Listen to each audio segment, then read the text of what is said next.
They thought they could trample my career to protect a nepotism baby's fragile ego. They expected me to bow before hundreds of employees and take the fall. But when you corner the woman holding the company's lifeblood, she politely smiles and pulls the grenade pin beneath them.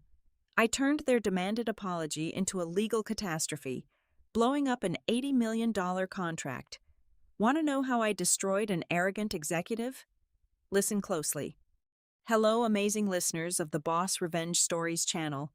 Thank you so much for your continuous support and for being such a wonderful community. Unfortunately, YouTube has recently demonetized our channel, leaving us without the operating budget to keep bringing you these thrilling narratives. If you find today's story entertaining, please consider supporting us by joining our Patreon community, where you can listen to even more incredible, exclusive true stories featuring multiple emotional voice actors that we simply cannot publish publicly on YouTube. You can easily join us by scanning the QR code currently on your screen, or by clicking the Patreon link located down in the description or the pinned comment of this video. Now let us dive right into today's tale, where I, Ella King, will show you exactly how to dismantle a toxic corporate empire from the inside out. I am 34 years old, and until recently, I was the Director of Compliance at Vanguard Apex, a massive medical logistics corporation. In the corporate world, there are essentially two types of people. First, there are the builders who keep the engine running, sweating over the details and carrying the actual weight of the business. Then, there are the parasites who wear custom Italian suits, drain the company's resources, and claim they invented the concept of fuel. I fall firmly into the first category. I survived entirely on bitter black coffee and cold, hard data. My job was to make sure that highly sensitive medical supplies, think volatile vaccines, experimental biologics, and temperature-sensitive antibiotics, reached their destinations without turning into useless liquid. It was a high-stakes game where a single degree of temperature fluctuation could cost lives and trigger catastrophic corporate lawsuits. I did not do feelings. I did not do office politics. And I certainly did not engage in pointless meetings about synergy. I did compliance, and I was ruthlessly good at it. Then came Blake Vance. Blake was a walking, talking disaster wrapped in a silver spoon and overwhelming arrogance. He was the biological nephew of our chief financial officer, Marcus Vance. Coincidentally, right around the time Blake failed out of his third tech startup, Vanguard Apex suddenly found the budget to create a brand new, entirely unnecessary executive role just for him. They crowned him the Director of Digital Innovation. It was a meaningless, hollow title designed specifically to mask his breathtaking incompetence. Blake spent his days pacing the office in designer loafers, tossing around empty buzzwords like disruptive ecosystems and agile paradigms, while contributing absolutely zero to the actual bottom line. He was a menace to productivity, but because his uncle held the company's purse strings, everyone treated him like a visionary genius. The problem with giving an entitled idiot a title with the word innovation in it is that eventually they actually try to innovate. Blake decided he wanted to make a name for himself by overhauling the cold supply chain system for our largest and most lucrative client, Meridian Health. Without consulting my team, without running a single software simulation, and without understanding basic safety regulations, Blake bypassed standard authorization protocols and completely disabled the dual temperature verification system. Why? Because, in his infinite wisdom, he decided that the mandatory 2-minute system handshake between the transport cooling units and the warehouse receivers was a bottleneck that needed to be aggressively eliminated to optimize delivery time. He genuinely thought he was saving 2 minutes of transit. In reality, he was leaving a multi-million-dollar shipment completely unmonitored and vulnerable. I discovered his brilliant little optimization at exactly 2 o'clock in the morning on a Thursday. I was doing a routine nocturnal data audit when my dashboard lit up, indicating a critical blind spot in the Meridian Health Transit Corridor. A massive shipment of highly volatile antibiotics was actively in transit, and our system was completely blind to its internal temperature stability. My blood instantly ran cold. If that shipment breached the safety threshold for even 10 minutes, the entire batch would be ruined, costing the company tens of millions of dollars and permanently destroying our reputation in the medical field. I did not hesitate for a second. I immediately triggered a hard, system-wide lockdown. I woke up my entire IT security team and forced them onto an emergency conference call. We stayed awake all night, fueled by adrenaline, sheer panic, and a lot of caffeine, aggressively rewriting the code to forcefully reinstate the safety protocols while the delivery trucks were literally speeding down the midnight highway. By 6 in the morning, the system was fully stabilized, the temperature checks were back online, and the cargo was officially secured. Disaster was averted by the skin of our teeth. By 8:30 that same morning, my inbox chimed. It was an email directly from the supply chain director over at Meridian Health. They had robust internal monitoring on their end, and they had noticed the brief blackout followed by the immediate aggressive system correction. The director's email was glowing. They specifically praised my rapid risk detection and my unwavering commitment to their safety standards. They copied the entire executive board on the message, acknowledging that Vanguard Apex had a top-tier compliance team that actively saved a critical, life-saving shipment. It should have been a victory lap for the company. Instead, it was an immediate declaration of war. Because the moment that email went out, I permanently revoked Blake's administrative access to the entire Meridian Health project. When he lazily tried to log in later that morning to admire his own handiwork, he was met with a bold red error screen denying his entry. Blake stormed out of his glass office, his face flushed a bright, furious crimson.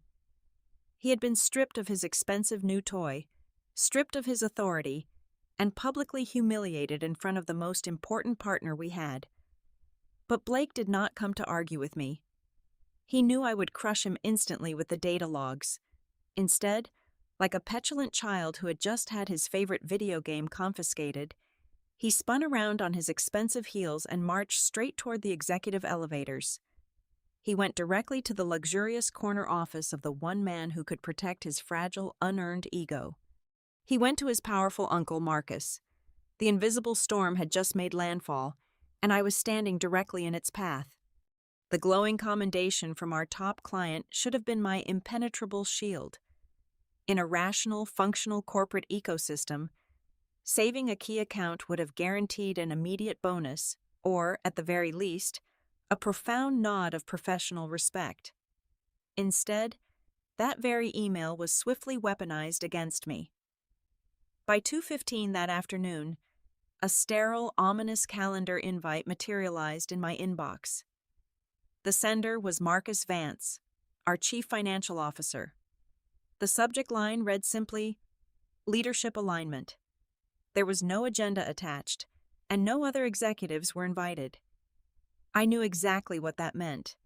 Instead of disciplining his reckless nephew for nearly causing a catastrophic financial breach, the CFO was summoning me to his private executive suite for an ambush. Walking into Marcus Vance's office was like stepping into a psychological vacuum. The space was meticulously designed to strip away your confidence and reinforce the corporate hierarchy. The temperature was purposefully set 5 degrees colder than the rest of the floor. His massive mahogany desk sat at the far end of the expansive room, forcing you to make a long, vulnerable trek across an ocean of imported carpet just to reach him. When I entered, Marcus did not look up from his dual monitors. He let me stand there in silence for 2 full minutes, a classic, predictable power play meant to establish dominance. When he finally acknowledged my presence, he did not offer a seat. He leaned back in his high-backed leather chair, steepling his manicured fingers, wearing a look of deep, patronizing disappointment. "Ella," he began, his voice dripping with false paternal concern, "we have a highly concerning situation on our hands." Noticeably absent from his opening statement was any mention of the volatile antibiotics, the disabled safety protocols, or the undeniable fact that his nephew had nearly incinerated our relationship with our most lucrative partner. The actual, objective crisis simply did not exist within the walls of this room.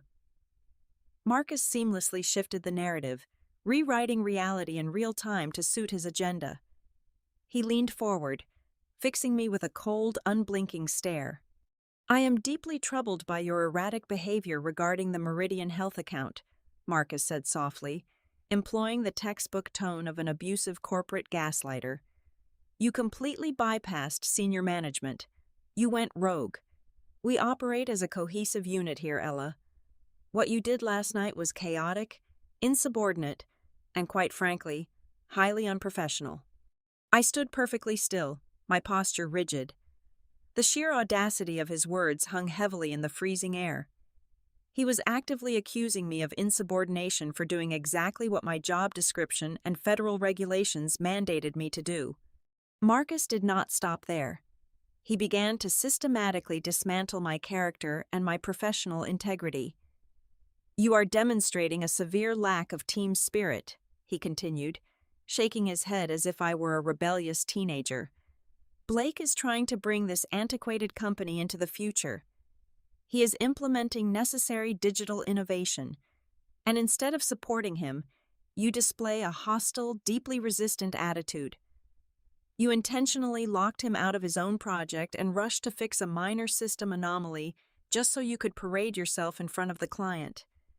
You actively tried to humiliate your colleague to steal the glory and undermine his authority. A lesser professional might have broken down right then and there.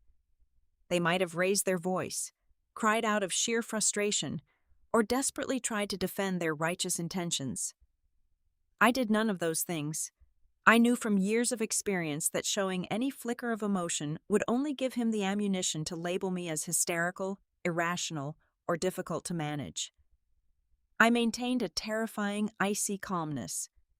My voice was utterly flat and devoid of any defensive inflection when I finally spoke. "It was not a minor anomaly, Marcus," I stated clearly, matching his steady gaze. "If I had not initiated the hard lockdown, we would have lost the entire shipment in exactly 45 minutes.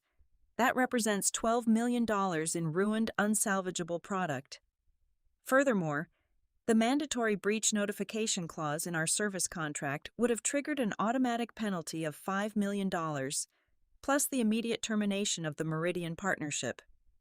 That partnership alone accounts for nearly 40% of our annual domestic revenue. I did not bypass management. I stopped an existential financial threat to this entire corporation. I laid out the raw, irrefutable mathematics. In a sane, profit-driven business environment, those staggering numbers would have instantly ended the conversation. But Marcus simply waved his hand dismissively in the air, as if I were swatting away a pesky fly.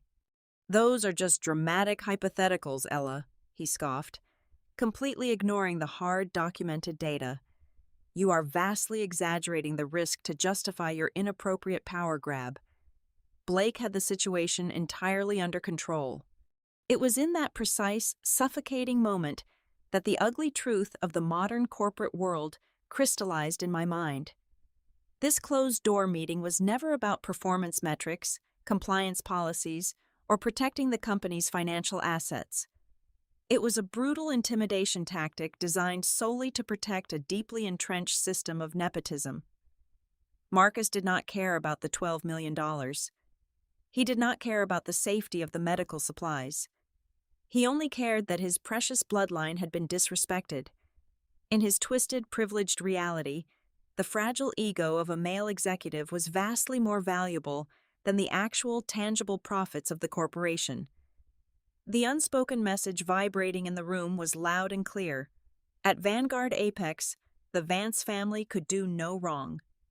Anyone who exposed their breathtaking incompetence, no matter how many millions of dollars they saved in the process, was automatically the enemy. I was no longer viewed as a valued director of compliance. I was a threat to the family crown, and I needed to be violently put back in my place. The silence that followed Marcus Vance's absurd accusations hung in the freezing air of his office like a thick fog. He was not merely satisfied with rewriting the narrative of the previous night. He demanded an absolute crushing submission. To him, my competence was an insult, and that insult required a public execution. Suddenly, a discreet side door panel that I had barely noticed slid open. Out stepped Patricia, the Vice President of Human Resources. She carried a sleek black leather binder pressed tightly against her chest. This was not just a dressing down. This was a highly orchestrated, premeditated ambush. Marcus leaned heavily onto his massive mahogany desk, steepling his fingers once more. To repair the catastrophic damage you have caused to our leadership dynamic and to restore faith in our digital transition, we have formalized a mandatory corrective action plan, he announced. He reached into Patricia's folder, pulled out a single crisp sheet of paper, and slid it across the polished wood toward me. It was not a standard performance improvement plan. It was a fully written script. Marcus was demanding a public apology. He did not want a quiet, face-saving email sent to the executive team. He did not want a closed-door mediation session where we could pretend to shake hands. He wanted maximum theatrical humiliation. The platform he chose for this forced confession was the national company town hall meeting scheduled for Friday morning. For context, the Friday town hall was a mandatory company-wide broadcast. Over 800 employees, ranging from regional warehouse managers all the way up to the global board of directors, would be tuning in live. Marcus was commanding me to stand on a literal stage in the main auditorium, directly under the blinding spotlights, and publicly flagellate myself just to soothe his nephew's bruised ego. I lowered my eyes to read the document. The fabricated words printed on that page were nothing short of nauseating. According to this script, I was required to state clearly into the microphone that I had acted impulsively and unprofessionally during the night of the incident. I had to explicitly admit that my frantic, late-night system override to save the medical cargo was, in fact, a gross miscalculation that actively hindered Blake's brilliant strategic vision for the company. But the grand finale of the document was the true objective of this entire charade. At the end of the speech, I was to formally announce that I was stepping back from the Meridian Health account entirely. I had to enthusiastically endorse Blake to take over the reins as the sole executive lead for our largest client. They were using my public degradation as a smokescreen to legally steal a multi-million-dollar portfolio and hand it to an incompetent child. Before I could even fully process the staggering audacity of the script, Patricia from Human Resources stepped forward. Her voice was entirely flat, robotic, and completely devoid of any human empathy. She was acting as the corporate executioner.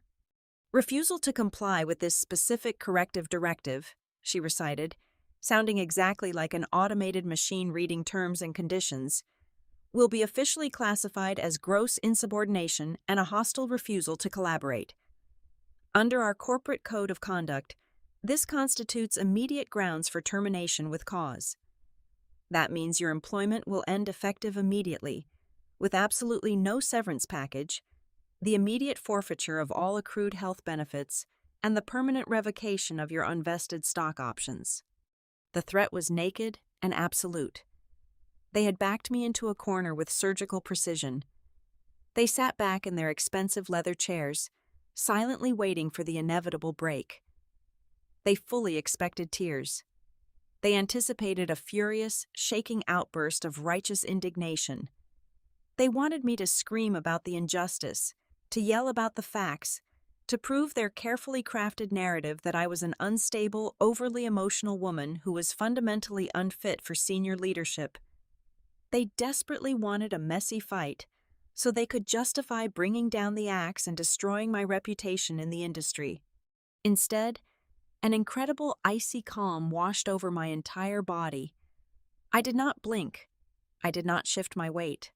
I slowly tilted my head to the side, studying Marcus and Patricia as if they were fascinating, primitive biological specimens.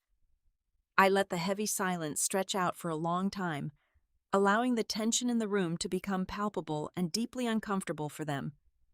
Then, I allowed a soft, incredibly polite smile to touch the corners of my mouth.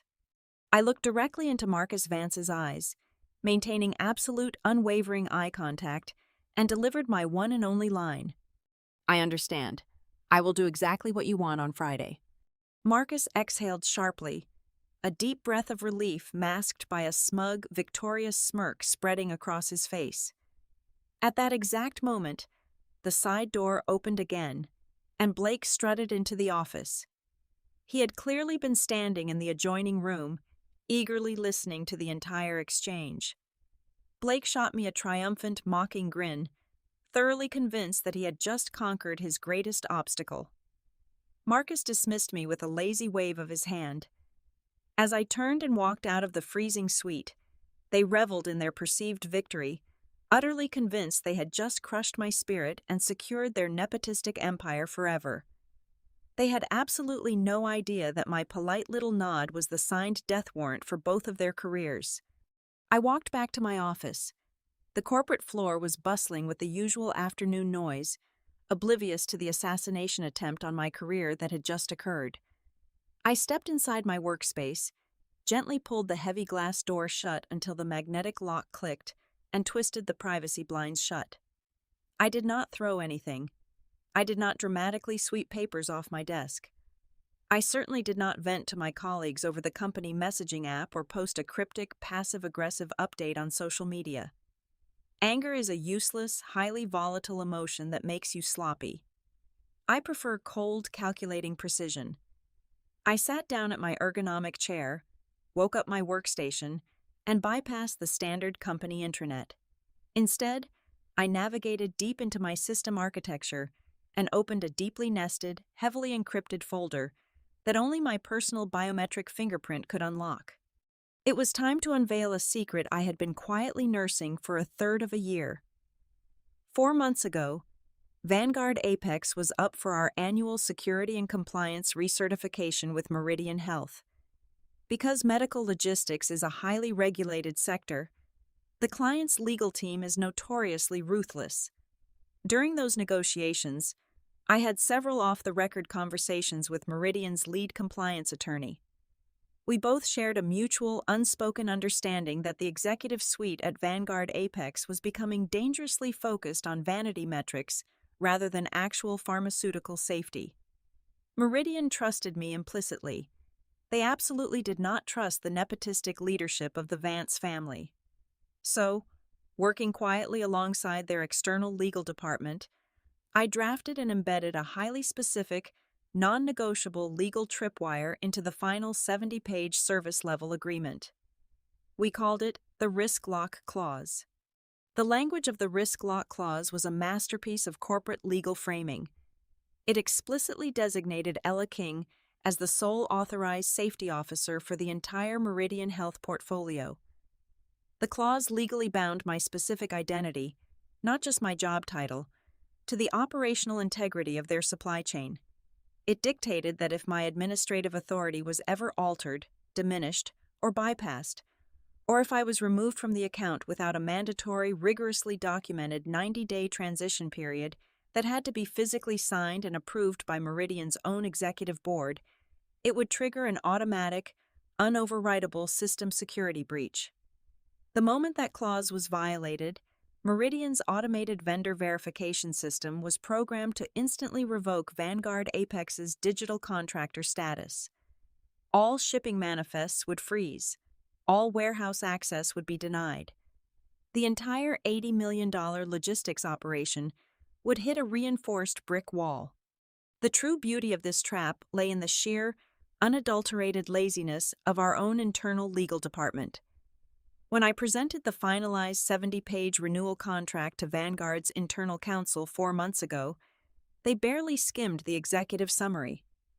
Because it was categorized as a standard compliance renewal, and because Marcus Vance had aggressively slashed the legal department's budget to pad his own quarterly bonuses, they simply rubber-stamped the document. I sat there in the silence of my locked office, staring at the glowing high-definition screen, looking at the finalized digital document. There, right at the bottom of page 42, were the digital signatures of our chief legal officer and Marcus Vance himself. They had legally bound themselves to a ticking time bomb and willingly handed me the only detonator. By Thursday night, the massive corporate headquarters was practically a ghost town. The overhead fluorescent lights had dimmed to their energy-saving mode, casting long, sharp shadows across the empty cubicles. I remained at my desk, illuminated only by the cool glow of my dual monitors. It was time to prime the explosive. I opened my email client and drafted a new, highly classified message.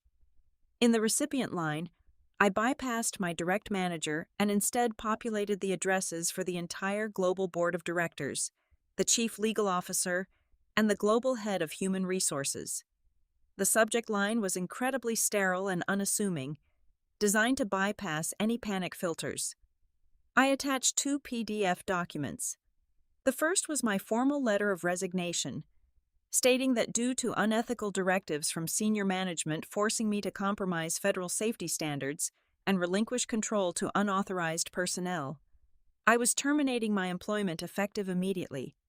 The second attachment was page 42 of the Meridian Health contract, with the risk lock clause highlighted in bright, undeniable yellow.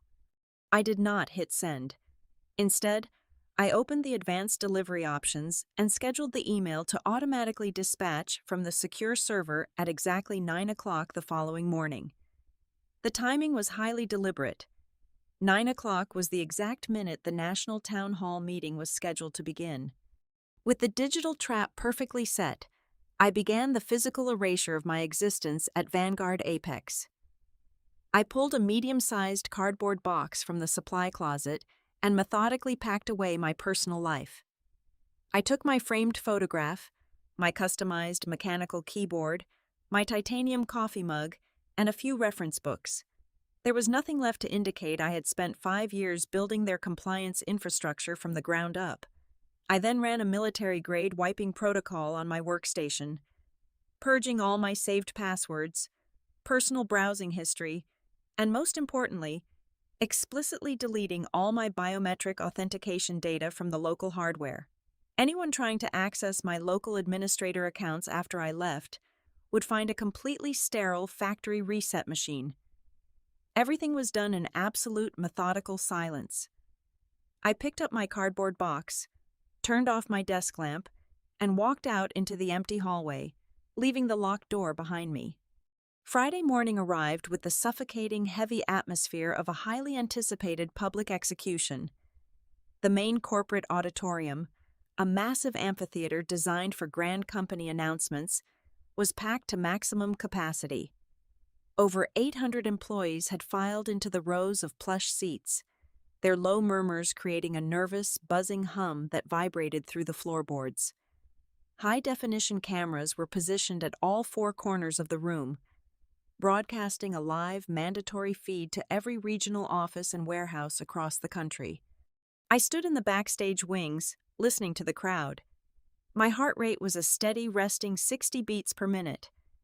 I was dressed flawlessly in a sharp, tailored charcoal blazer, projecting an image of absolute, untouchable professionalism.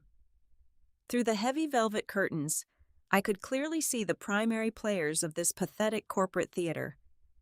Down in the very front row, Blake was practically vibrating with smug anticipation. He was wearing an absurdly expensive, custom-tailored suit, leaning back with his legs crossed and a sickening, arrogant smirk plastered across his face. He looked like a prince waiting to be crowned. Off to the side of the stage, leaning casually against the acoustic wall paneling, stood Marcus. He had his arms folded tightly across his chest, nodding to passing executives with the self-satisfied aura of a warlord who had just successfully crushed a minor peasant rebellion. Sitting right on the acrylic podium in the center of the stage was the crisp, white piece of paper containing the fabricated apology script HR had forced upon me. It was time.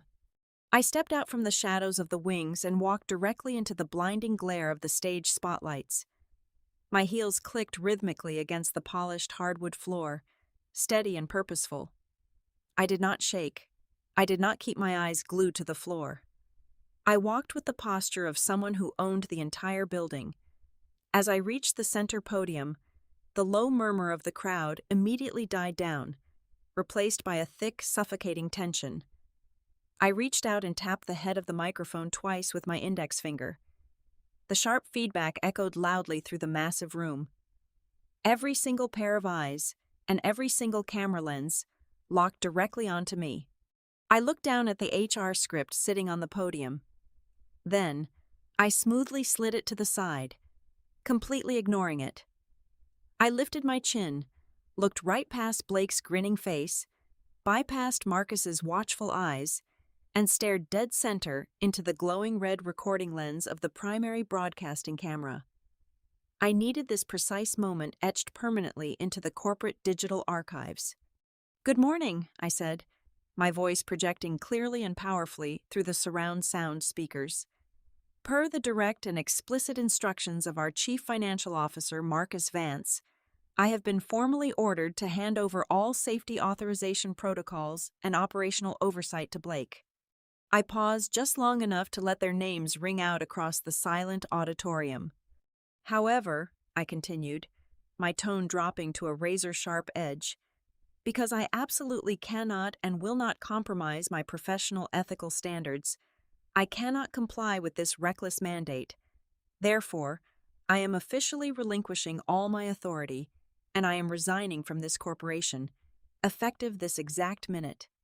The shock that slammed into the auditorium was physical. It was a deafening, paralyzing silence, the kind of absolute vacuum that exists a fraction of a second before a massive explosion. Nobody breathed.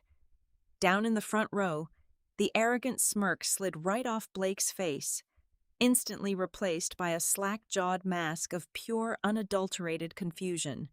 Over by the wall, Marcus's smug posture shattered completely.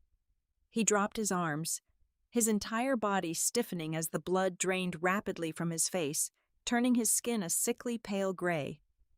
He lunged forward, opening his mouth to shout an order, to cut the microphone feed, to somehow salvage his carefully orchestrated humiliation trap. He was exactly 1 second too late. High above the stage, the digital auditorium clock clicked over to exactly 9 o'clock in the morning. Instantly, a synchronized, chaotic symphony of digital chimes, buzzing vibrations, and urgent notification alarms erupted violently from the first 3 rows of the auditorium. Every single smartphone belonging to the C-suite, the board of directors, and the legal department was going off at the exact same second. My scheduled email had just landed in their inboxes, bringing the legal payload of the risk lock clause with it. The quiet confusion in the room rapidly curdled into sheer, unadulterated panic. Executives were frantically pulling their phones from their pockets, their eyes widening in absolute horror as they read the attached Meridian Health contract clause and realized the catastrophic financial reality I had just unleashed. I did not stay to watch them scramble. With fluid, practiced calm, I reached up to my lapel, unclipped my plastic employee identification badge, and dropped it softly onto the podium, right on top of their pathetic, unread apology script. I stepped away from the microphone, descended the short flight of stairs, and walked purposefully down the center aisle. Shouts of confusion and terror began to erupt from the front rows behind me, but I kept my eyes locked straight ahead, marching right through the main double doors of the auditorium, and I did not look back even once. By the time my sensible leather heels hit the concrete of the employee parking lot, the invisible digital tripwire had already been snapped.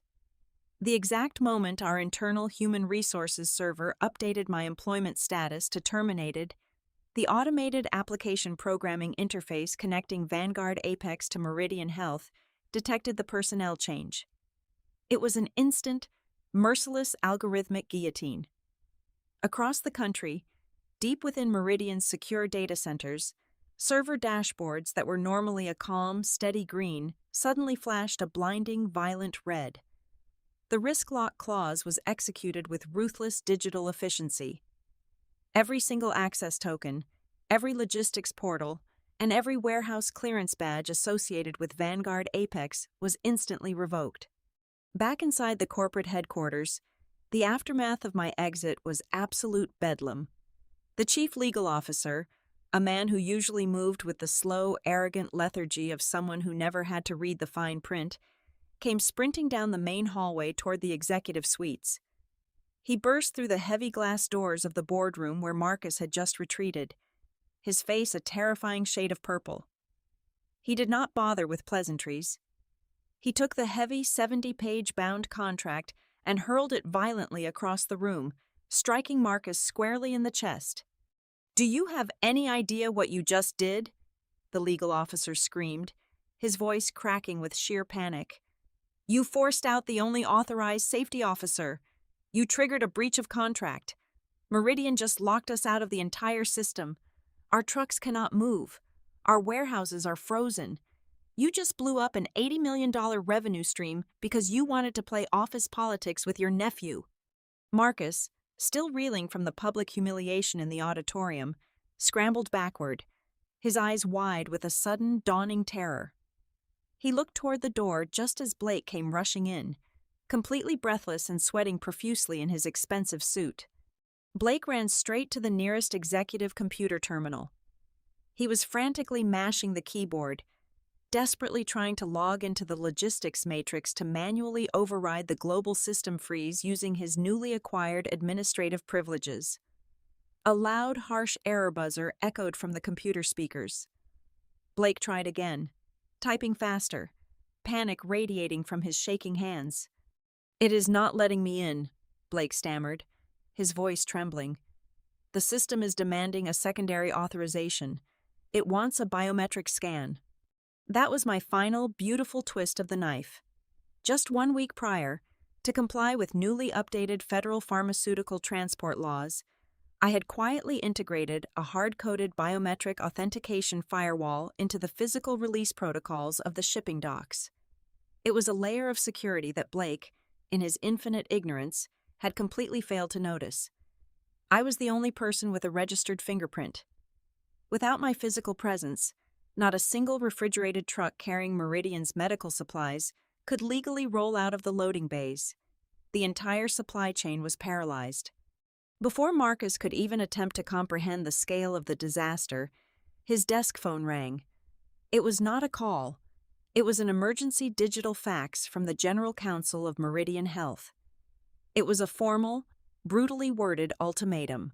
Meridian was officially initiating a multi-million-dollar lawsuit against Vanguard Apex for severe negligence and gross violation of security protocols. The final paragraph of the legal notice contained a devastating, unnegotiable demand. Meridian Health absolutely refused to engage in any future business, negotiations, or damage control with anyone sharing the surname Vance. The corporate fallout was swifter than anything I could have ever imagined. Within exactly 1 hour, the global board of directors convened an emergency, unannounced virtual session. There were no investigations needed, no protective human resources mediations, and no severance packages discussed. The financial bleeding was too severe. Marcus Vance and his precious nephew were immediately stripped of all executive powers, titles, and building access. In a scene that would be gossiped about in the break rooms for decades, heavily armed corporate security guards marched into the executive suite.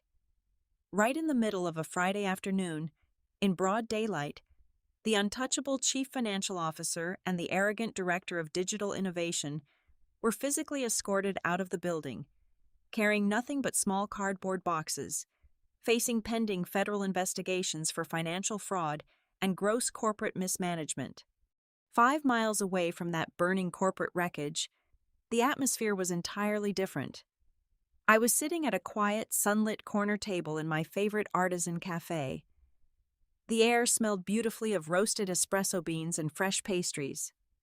I took a slow, deliberate sip of my caramel macchiato. It tasted absolutely perfect. Resting on the wooden table next to my ceramic cup was my company-issued smartphone. The screen was lighting up continuously, vibrating with a frantic, desperate rhythm.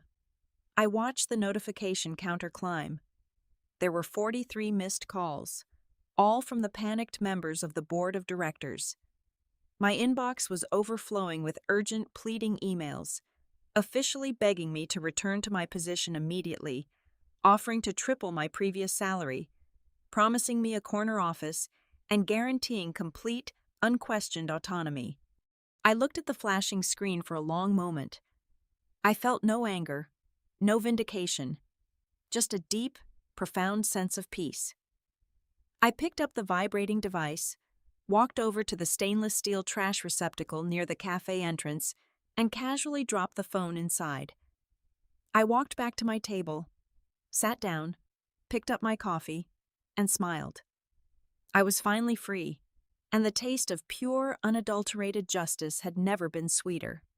Thank you so much for listening to today's story, everyone.